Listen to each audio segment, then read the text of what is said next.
সকাল সকাল ফুলকো লুচি দিয়ে আজকের দিনটা শুরু করলাম। হ্যালো এভরিওয়ান, আমি জয়, আমার মিনি ব্লগ ডে 8-এ তোমাদের ওয়েলকাম। আজকে সকালে মায়ের হাতে লুচি ঘুগনি দিয়েই দিনটা শুরু করলাম।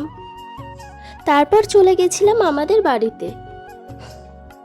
এখানে আজকে বাবা ভিটের মধ্যে মাটি ভরছিল, তো তারপর আমি আর দিদিও হাত লাগালাম। প্রায় 1 ঘন্টা বাবার সাথে হেল্প করছিলাম। তো আজকে আমরা সবাই মিলে হেল্প করার কাজটা কিন্তু অনেকটাই হয়ে গেছিলো। তো একদিকের মাটি ভরা পুরোটাই হয়ে গেছে, কালকে আরেক দিক করলেই হয়ে যাবে। আমাদের একদিকের ভিটের গাঁথনিটাও দেখো শুরু হয়ে গেছে। পুরো জায়গাটা তোমাদের ঘুরে দেখালাম, দেখো কালকে হয়তো এপাশের দিকটাও গাঁথনি হয়ে যাবে।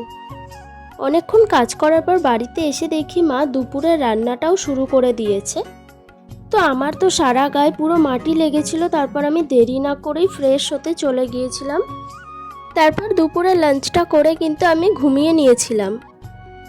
দুপুরে অনেকক্ষণ ঘুমানোর পর তারপর হঠাৎ করে দেখি বাইরেটা পুরো অন্ধকার হয়ে গেছে।